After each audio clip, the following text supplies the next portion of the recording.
पूरा वीडियो देखने पर मिलेंगे फ्री कॉइन्स, जिससे आप सुन सकते हैं पॉकेट एफएम के फुल एपिसोड्स बिल्कुल फ्री में। ऐसा क्या हुआ कि शनाया को उसकी फैमिली बिजनेस से किया गया बेदखल? क्या आहान उसकी कोई मदद कर पाएगा? आइए सुनते हैं सीक्रेट अमीरजादा का ये एपिसोड। शनाया के फोन उठाते ही उसके चेहरे के होश उड़ जाते हैं। तुमने हमारी कंपनी के सबसे बड़े प्रोजेक्ट को ठीक से नहीं निभाया और बिजनेस को लेकर मैं किसी भी तरह कोई समझौता नहीं करता, इसलिए मैं आज ही तुम्हें अपनी फैमिली बिजनेस गिल कंस्ट्रक्शन से निकालता हूँ। और इतना सुनते ही शनाया के हाथों से फोन नीचे गिर जाता है। आहान दौड़कर उसके पास जाता है। शनाया, क्या हुआ? शनाया को बहुत ही गहरा सदमा पहुंचा था। उसके दादाजी उसके साथ ऐसा कैसे कर सकते थे?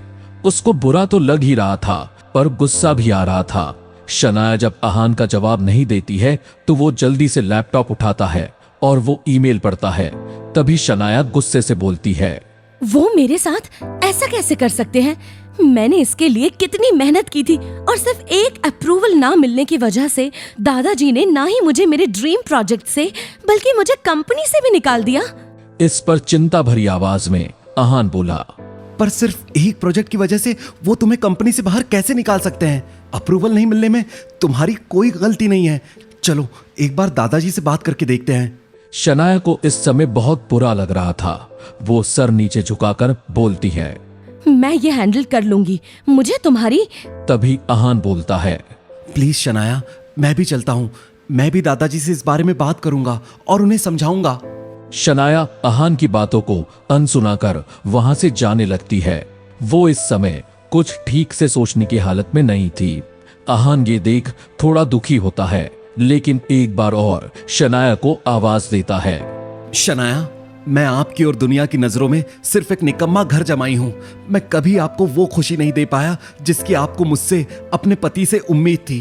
पर मुझे एक मौका देकर देखो, मैं आपके लिए कुछ करना चाहता हूं।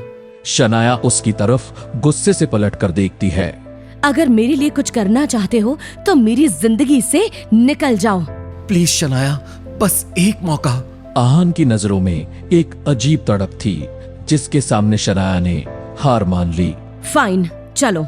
आहान बिना सोचे समझे जल्दी से शनाया के साथ उनके दादाजी मतलब गिल कंस्ट्रक्शन कंपनी के मालिक आनंद गिल से मिलने उनके ऑफिस के लिए निकलता है। ऑफिस का माहौल बहुत ही गंभीर था। आनंद ने गला साफ करते हुए कहा, देखो शनाया, तुम तो जानती हो ऑफिस को लेकर मैं बिल्कुल पक्षपात नहीं करता। ये नई बिल्डिंग का प्रोजेक्ट मेरा ही नहीं, पूरे गिल कंस्ट्रक्शन का सपना है, पर तुम वो सपना पूरा करने में नाकाम रही, इसलिए मुझे ये कड़ा कदम उठाना पड़ा। ये प्रोजेक्ट अब शौर्य को हैंडओवर कर दिया गया है। तुम अब अपना घर संभालो। दादाजी, बचपन से आपके सपने मेरे रहे हैं और उन्हें पूरा करने की मैंने कोई कसर नहीं छोड़ी। मुझे नहीं पता कहाँ मुझसे चूक हुई कि हमें अप्रूवल नहीं मिला, पर प्लीज मुझे आप एक आखिरी मौका दीजिए, मैं सब ठीक कर दूंगी। आनंद कुछ देर के लिए सोच में पड़ गए। ठीक है, पर ये तुम्हारा आखिरी मौका है। शनाया ने ठान लिया था कि वो किसी भी हाल में दादाजी को निराश नहीं करेंगी और आज के आज ही अप्रूवल हासिल करके दिखाएंगे। और इस काम में उसकी सबसे पहली मंजिल थी म्युनिसिपल ऑफिस। शनाया और आहान बिना वक्त बर्बाद किए वहां पहुंच गए, पर शनाया शौर्य को वहां देख चौंक जाती है। शौर्य रिश्ते में शनाया का कजिन है, पर शौर्य हमेशा ही शनाया को बिजनेस से बेदखल करने की कोशिश करता रहा है। उसका एक ही सपना था और वो था गिल कंस्ट्रक्शंस पर राज करना। पर इस सपने के बीच थी शनाया। इस सपने को पूरा करने के लिए उसके पिता नीरज भी उसकी पूरी मदद करते थे। पर वो जैसे ही वहां म्युनिसिपल ऑफिस पहुंचे तो वहां शौर्य पहले से ही मौजूद था। अरे शनाया, तुम यहाँ कैसे? शौर्य ने पूछा, तुम्हें तो कंपनी से निकाल दिया है ना, तुम आराम से घर जाओ, मैं हूं ना, मैं सब ठीक कर दूंगा। शौर्य के चेहरे की कुटिल मुस्कान देख शनाया को बहुत गुस्सा आ रहा था। वो जानती थी कहीं ना कहीं इस सब के पीछे शौर्य का ही हाथ है। इससे पहले वो कुछ जवाब दे पाती, आहान ने उसका हाथ पकड़ा और उसे अंदर ले गया। वो जिस काम के लिए यहाँ आए थे वो अभी सबसे ज्यादा जरूरी है।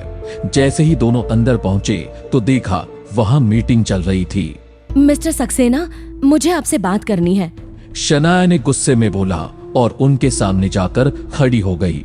मिस्टर सक्सेना खड़े होकर शनाया की ओर मुस्कुराते हैं, जैसे कि उसकी बर्बादी पर उसे चिढ़ा रहे हो। शनाया जी, आइए आइए, बैठे। पर शनाया बैठने के मूड में नहीं थी। वो सीधा मुद्दे पे आती है। शहर में बनने वाले गिल कंस्ट्रक्शन की बिल्डिंग्स के सारे डॉक्यूमेंट्स कंप्लीट है और सारे नियमों का भी ठीक से प्लान किया जा रहा है, फिर भी हमें अप्रूवल क्यों नहीं मिला? मैं जान सकती हूँ ऐसा क्यों? सिर्फ डॉक्यूमेंट जरूरी नहीं होते अप्रूवल के लिए। कामिनी, तुम यहाँ? शनाया ने चौंक कर बोला। कामिनी मुस्कुराकर उनकी तरफ आगे बढ़ी। मैं और कहाँ जाऊंगी?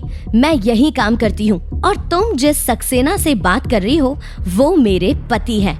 ये सुनकर शनाया के चेहरे का रंग उड़ गया।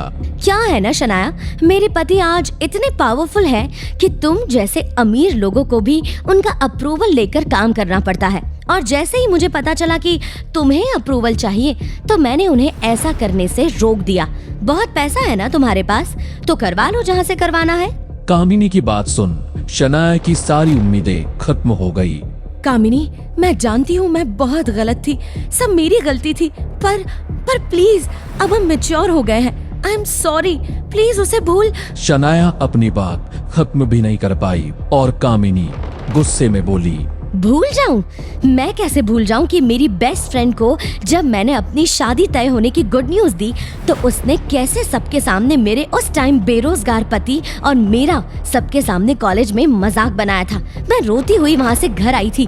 कॉलेज आने में मुझे शर्म आती थी। सारा स्टाफ और आहान ये बातें सुन रहा था। आहान को समझ नहीं आ रहा था कि वो करे तो क्या करे। कामिनी, वो मेरी ना समझी थी, मैं बहुत सॉरी हूँ। सॉरी? तुम्हारी सॉरी का मैं क्या करूँ? हाँ, बेइज्जती का बदला बेइज्जती होता है ना, ये तो मैंने तुम्ही से सीखा था। शनाया को कामिनी की बात समझ नहीं आती। वो कंफ्यूजन में पूछती है, क्या मतलब? मतलब ये कि उस दिन तुमने मेरे पति की बेइज्जती की थी ना, आज सबके सामने मैं तुम्हारे इस निकम्मे बेरोजगार और घर जमाई पति की बेइज्जती करूंगी। अचानक शनाया का गुस्सा आसमान छू गया। वो उंगली उठाकर कामिनी को बोलती है, बस ये गलती दोबारा मत करना। मैंने तो अभी कुछ शुरू भी नहीं किया है और तुम अभी से भड़क गई। बहुत प्यार है ना अपने पति से, उसके इंसल्ट होते नहीं देख सकती ना। चलो फिर, तुम्हें अप्रूवल चाहिए तो तुम्हें एक ही शर्त पर अप्रूवल मिलेगा। तुम्हारे पति को मेरे और पूरे स्टाफ के सामने हाथ जोड़कर अप्रूवल की भीख मांगनी पड़ेगी। कामिनी, इनफ, दरवाजा उस तरफ है। शनाया गुस्से के मारे बाहर चली गई। उससे ये बर्दाश्त नहीं हो रहा था, पर बाहर शौर्य ये सब सुन रहा था। तुम्हारे गुस्से को देख लग रहा है काम नहीं बना, अब क्या होगा? शौर्य मजाक में बोलता है, कोई बात नहीं, अब तुम प्रोजेक्ट मेरे हवाले कर दो और आराम से घर पर रहो। वैसे भी अब दादाजी की नजरों में तुम किसी काम की नहीं रही। अब जैसा निकम्मा पति वैसे ही निकम्मी बीवी। कहाँ है वो वैसे? वो शौर्य को मुंह तोड़ जवाब देना चाहती थी, पर आहान कहाँ था? शनाया को लगा था कि आहान उसके साथ ही बाहर आया है, पर उसे वहां ना देख वो हैरान थी। वो वापस ऑफिस की तरफ गई, पर ऑफिस की खिड़की से जो उसने देखा उसको देख उसके पैरों के नीचे से जमीन निकल गई और आंखें आंसुओं से भर आई। अंदर आहान अपने घुटनों पर बैठ सारे स्टाफ के सामने प्रोजेक्ट के अप्रूवल की भीख मांग रहा था। वो जैसे ही ऑफिस की ओर बढ़ी तभी अचानक से उसका दरवाजा खुला और कामिनी बाहर आई। तुम्हारी हिम्मत कैसे? इससे पहले कि शनाया कुछ बोल पाती, कामिनी ने उसकी बात काट दी। मुबारक हो, शर्त के मुताबिक तुम्हारी प्रोजेक्ट को अप्रूवल मिल गया। बेचारा बहुत प्यार करता है तुम्हें, कहाँ से मिला? हाँ? शनाया इससे पहले कि कुछ बोल पाती, शौर्य वहां आता है। आप ये कैसे कर सकते हो? मैंने आपके पति को बहुत मोटी रकम दी है। वो आपको वापस मिल जाएगी। मेरे लिए मेरा बदला जरूरी था और वो मुझे मिल गया है। आहान को देख शनाया को गुस्सा भी आ रहा था और एक अजीब सा पहली बार एहसास हो रहा था जिसे वो खुद भी नहीं जानती क्या था। क्या जरूरत थी ये सब करने की? आपको क्या लगता है कि मैं इतनी वीक हूँ और कंपनी का काम नहीं संभाल सकती? आहान अपना सर नीचे झुका ये सब सुनता है। वो जानता है कि शनाया इस समय बहुत इमोशनल है। वो चाहता था कि वो अपने मन की सारी भड़ास उस पर निकाल दे। शनाया एक गहरी सांस छोड़ती है। चलो अब घर चलो। ये बोलते हुए शनाया आगे बढ़ जाती है और अहान शौर्य को देखता है। तुम्हें क्या लगता है ये एक प्रोजेक्ट से तुमने उसका दिल जीत लिया? मैं उसे कहीं का नहीं छोड़ूंगा, मैं उसे बर्बाद कर दूंगा। शौर्य अहान को धमकी देता है, पर अहान मुस्कुराकर कॉन्फिडेंस में जवाब देता है। मेरे होते हुए तुम शनाया का कुछ भी नहीं बिगाड़ सकते। मैं भी देखता हूं तुम क्या कर सकते हो। बहुत घमंड है ना? मैं तुम दोनों का रिश्ता ही खत्म कर दूंगा। शौर्य गुस्से में बोलता है। अहान मुस्कुराता हुआ उसकी तरफ बढ़ता है और उसको चेतावनी देता है।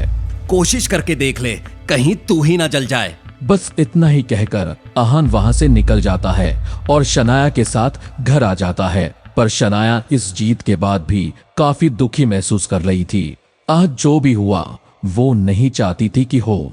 तभी उसके फोन पर उसके दादाजी का फोन आता है। मुझे तुम पर नाज है शनाया बेटी, और आज तुम्हारी इस जीत को सेलिब्रेट करने के लिए मैंने पुराने घर पर एक छोटी सी पार्टी रखी है। तुम और आहान टाइम पर आ जाना। इतना कहकर वो फोन रख देते हैं और शनाया के चेहरे की मुस्कान वापस देख अहान उससे पूछता है क्या हुआ। दादाजी बहुत खुश है। उन्होंने हमारे लिए पुराने घर पर एक पार्टी रखी है और हम। अचानक वो बोलते बोलते रुक जाती है। मेरा मतलब है कि आप मुझे छोड़ने चल सकते हो। इसमें ज्यादा खुश होने की कोई बात नहीं है। शनाया की खुशी देख अहान भी अंदर ही अंदर बहुत खुश था, पर उसने अपने चेहरे से उसे जाहिर नहीं होने दिया। उसने अपना कबर्ड खोला तो उसमें कुछ नए सूट सेट्स लगे हुए थे। ये देख अहान चौंक गया। उसने तो ये सब नहीं मंगवाया था। ये मैंने मंगवाया है, शनाया बोली, और ऐसा लगा कि जैसे उसने अहान का मन पढ़ लिया हो। मैंने अपने लिए कुछ कपड़े मंगवाए थे, कुछ वापस भी किए थे, तो दुकानदार ने बोला कि मुझे कुछ और लेना पड़ेगा, इसलिए मैंने तुम्हारे लिए ये ऑर्डर कर दिए। पार्टी में इन्हीं में से कुछ पहनना।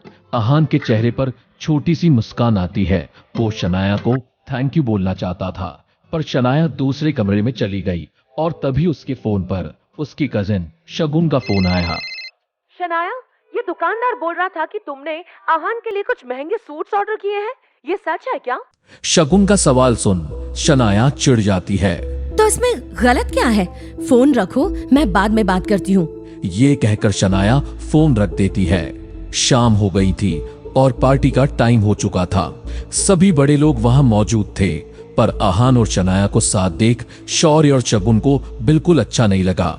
शौर्य के पास आकर शगुन ने कहा, एक काम दिया था इस आहान को, वो भी नहीं किया। बहुत सर पर चढ़ गया है ये, इसके तो अब पर काटने पड़ेंगे।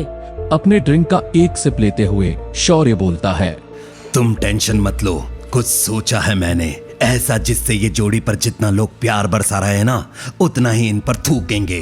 पर इसमें मुझे तुम्हारी मदद की जरूरत है। शगुन शौर्य को सवालिया नजरों से देखती है। क्या था शौर्य का प्लान? क्या अहान और शनाया हमेशा हमेशा के लिए अलग हो जाएंगे? ये तो आने वाले एपिसोड में ही पता चलेगा। और वीडियो में पूछे गए सवाल का जवाब देना ना भूले, जिसका जवाब आपको मिलेगा अगले एपिसोड में। तो डिस्क्रिप्शन में दी हुई लिंक पर क्लिक करें और जवाब कमेंट करने वाले 10 लकी विनर्स को मिलेंगे 500 कॉइंस। तो सुनते रहिए सीक्रेट अमीरजादा, सिर्फ पॉकेट FM ऐप पर।